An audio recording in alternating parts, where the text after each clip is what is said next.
아침에 영양제를 먹으면 대충 점심시간 이후에는 확연히 줄어든다고 봐야 돼요. 잘 보면 마그네슘 250mg만 먹어도 심장 박동이 불규칙해지는 부작용이 난다고 되어 있고,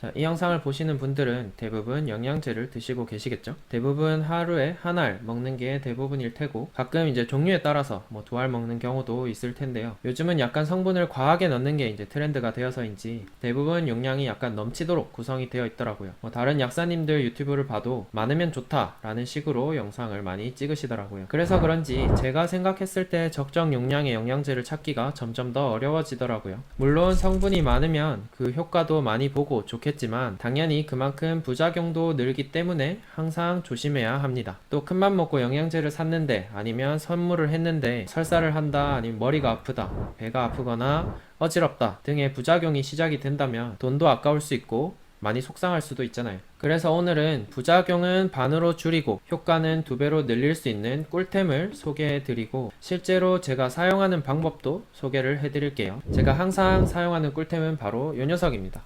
이렇게 생겼고, 또 다른 걸로는 이렇게 생겼거든요. 이거 가위죠. 이렇게 생겼는데, 이걸 조금 확대해서 보여드리면 이렇게 생겼어요. 하나는 가위처럼 생겼고, 하나는 뭔가 이렇게 뚜껑처럼 생겨가지고 약을 절반으로 쪼갤 수 있도록 되어 있는데, 바로 알약 커팅기, 알약 커팅 가위라고 불리는 녀석입니다. 알약을 안전하게 절반으로 자를 수 있는 기구고요. 다이소에서는 한 2,000원 정도면 살 수 있고, 약국에서는 뭐 10,000원 내외 정도 하는 것 같더라고요. 다이소 제품은 써봤는데 칼날이 금방 나가더라고요. 약국이나 쿠팡 같은 데서 구매를 하시면 좋을 것 같아요. 제가 이제 이 녀석을 애용하는 이유는 일단 처음 영양제를 시작할 때 절반 용량으로 시작을 할 수 있다는 점 때문입니다. 새로운 영양제를 처음 먹으면 결국 약이라는 게 농축된 성분을 한꺼번에 먹는 거기 때문에 과민 반응이 일어나거나 부작용에 노출될 확률이 상당히 높습니다. 사실 한번 부작용을 겪고 나면 겁나서 다시 먹기가 좀 무섭더라고요. 용량만 줄여도 이런 현상 없이 잘 먹을 수 있는데, 그런 적응 기간이라는 걸 잘 생각하지 못하고 드시다 보니까 제가 너무 안타깝더라고요. 실제로 이제 제 친구의 카톡인데요. 이제 제가 추천해준 영양제를 먹고 속이 조금 쓰리다고 하더라고요. 밥을 안 먹으면 약도 안 먹었다고 하고, 보통은 밥을 먹고 계속 약을 먹었는데도 속이 좀 쓰리다고 해서 제가 실제로 알약 커팅기를 이제 준다고 이렇게 카톡을 하는 거고요. 전 실제로 주변에 이제 사용하는 방법들만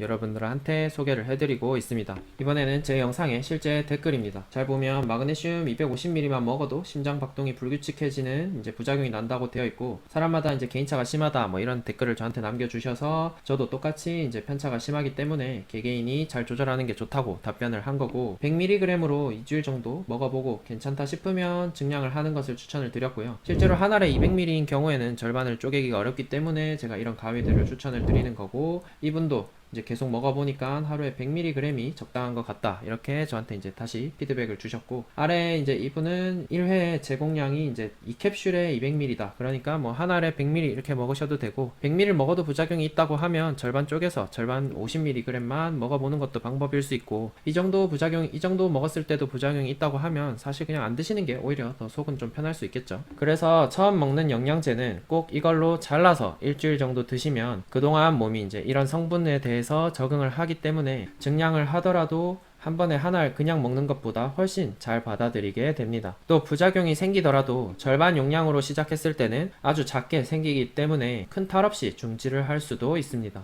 예를 들면 마그네슘 같은 경우에는 고함량의 경우 400mg 짜리도 있고 300mg 짜리도 있고, 보통은 한 알에 200mg이 대부분인데요. 처음 마그네슘을 드신다면 잘라서 100mg으로 시작을 하시고, 일주일 정도 먹었을 때 뭐 부작용도 없고 내 몸에 잘 맞는 것 같다 생각이 될 때 200mg으로 증량을 하는 겁니다. 근데 200mg을 먹고 설사를 한다, 아니면 머리가 아프다, 그러면 바로 이전 용량으로 돌아가서 절반씩만 드시면 됩니다. 영양제를 버릴 필요가 없어요. 자, 그 다음은 부작용을 줄이는 방법에 이어서 2배로 효과를 보는 방법입니다. 제가 먹는 비타민 B군 영양제 중에서 이제 비맥스 메타인데요. 성분표를 보면 대부분 100mg으로 맞춰져 있어요. 이게 좀 이상하지 않아요? 저는 되게 이상하던데. 분명히 여러 성분이 있음에도 모두 100mg으로 맞춰져 있다, 이제 이런 걸 마케팅이라고 합니다. 성분별 필요량이 다르고 흡수량도 다른데도 뭔가 좀 있어 보이게끔 함량을 맞춘 거죠. 어차피 B군은 소변으로 잘 배출이 되니까 뭐 많이 먹어도 상관없다, 넘치게 먹어서 이제 쓸 만큼만 쓰고 뭐 나머진 버리자, 약간 이런 논리인데요. 중요한 건 우리 몸이 그렇게 간단하지 않다는 겁니다.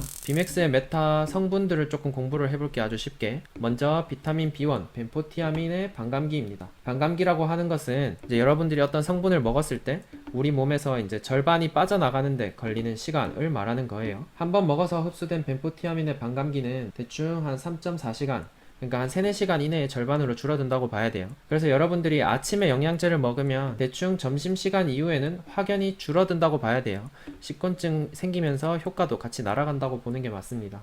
점심 먹고 졸린 건 똑같다는 소리죠. 다음은 비타민 B2 리보플라빈의 반감기입니다. 가장 반감기가 짧거든요. 최대로 잡아도 1시간 반이면 절반이 없어지고 3시간이면 사실상 거의 없어진다고 봐야 됩니다. 더 큰 문제는 리보플라빈을 한 번 먹었을 때 최대 흡수량은 30mg 미만이라는 점입니다. 미국 보건원에서도 아래쪽에 잘 보면 27mg 정도만 흡수가 된다고 고지를 하고 있습니다. 실제로 100mg을 먹었다. 그럼 실제로는 버리는 양이 훨씬 더 많겠죠. 그래서 필요한 게 바로 이 가위입니다. 어차피 흡수는 30mg 내외로 된다고 가정을 하면 많이 먹어도 50mg만 먹어도 충분할 겁니다. 그래서 절반으로 자른 다음에 첫 번째 절반은 뭐 아침이나 점심쯤에 먹고, 두 번째 절반은 그 다음 뭐 점심이나 저녁쯤에 먹는다고 가정을 하면 이론상 최대치로 흡수가 되면 30mg씩 두 번 흡수가 될 거고, 그 효과도 오후 내내 지속이 될 수 있겠죠. 속쓰림이나 다른 부작용도 절반씩 나눠 먹기 때문에 훨씬 덜 할 겁니다. 이런 분들이 절반만 드시는 방법이 커팅기 없이 손으로 부수기도 어렵고 일일이 칼 같은 걸로 자르는 것도 번거로운 데다가 또 약을 또 저용량으로 새로 사기엔 돈도 아깝고, 이런 분들이 꼭 필요한 꿀템입니다. 종류는 여기 보시다시피 두 가지가 있는데요. 주로 이제 이 가위 모양은 약국이나 응급실에서 조제할 때 많이 쓰고, 아니면 내가 자주 잘라봤다, 내가 뭐 좀 자르는 건 잘 한다 하시는 분들이 보통 많이 쓰시고요. 일반적으로 밖에서 이제 일반인 분들이 쓰실 때는 이렇게 보호 캡이 있고 또 반으로 가른 녀석을 이렇게 보관할 수 있는 이런 녀석들을 가장 많이 씁니다. 손으로 잡고 꺼내가지고 반으로 가른 다음에 이걸 다시 영양제통에 넣으면 이제 다 같이 상할 수도 있기 때문에 다시 넣는 건 추천드리지 않고, 이런 곳에 임시로 보관했다가 그날 늦어도 그 다음날쯤에는 드시는 것을 추천을 드립니다. 여러분도 영양제 잘 나눠 드시고 더 건강해지셨으면 좋겠습니다. 오늘 영상이 유익하셨다면 구독, 좋아요 부탁드립니다. 안녕.